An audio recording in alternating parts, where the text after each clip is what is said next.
Giorni intensi per i candidati alle primarie del centro-sinistra in vista della scadenza di domenica. Oggi tappa veneta per Bersani.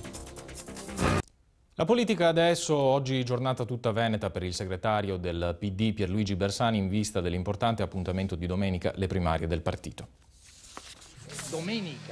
Domenica ci sono le primarie, questa è una pre-registrazione. Ad un banchetto in piazza a Portogruaro, mentre si tiene il mercato, volontari informano e raccolgono le prescrizioni per le primarie di domenica del centro-sinistra.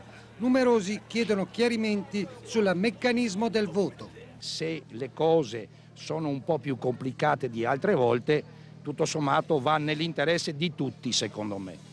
5 gli sfidanti: Pierluigi Bersani, Matteo Renzi, Nichi Vendola, Laura Puppato, Bruno Tabacci, mobilitati nei tour elettorali. Il segretario del PD Bersani fa tappe in Veneto, Belluno, Rovigo. In mattinata ha girato per il mercato di Portogruaro, ha tenuto un breve comizio in piazza dove più che delle primarie ha parlato delle elezioni di primavera. Serve un'alternativa di sistema, ha affermato, dopo gli anni di Berlusconi. Uno che suona il piffero e il popolo che segue. Questo ci ha portato a un vero disastro. Vogliono fare le primarie, ma non puoi passare dall'imperatore alla democrazia nel giro di 2 nanosecondi. Basta con i populismi, afferma Bersani, non si può pensare che uno decida tutto stando nel tabernacolo, facendo un riferimento anche a Grillo e al suo movimento.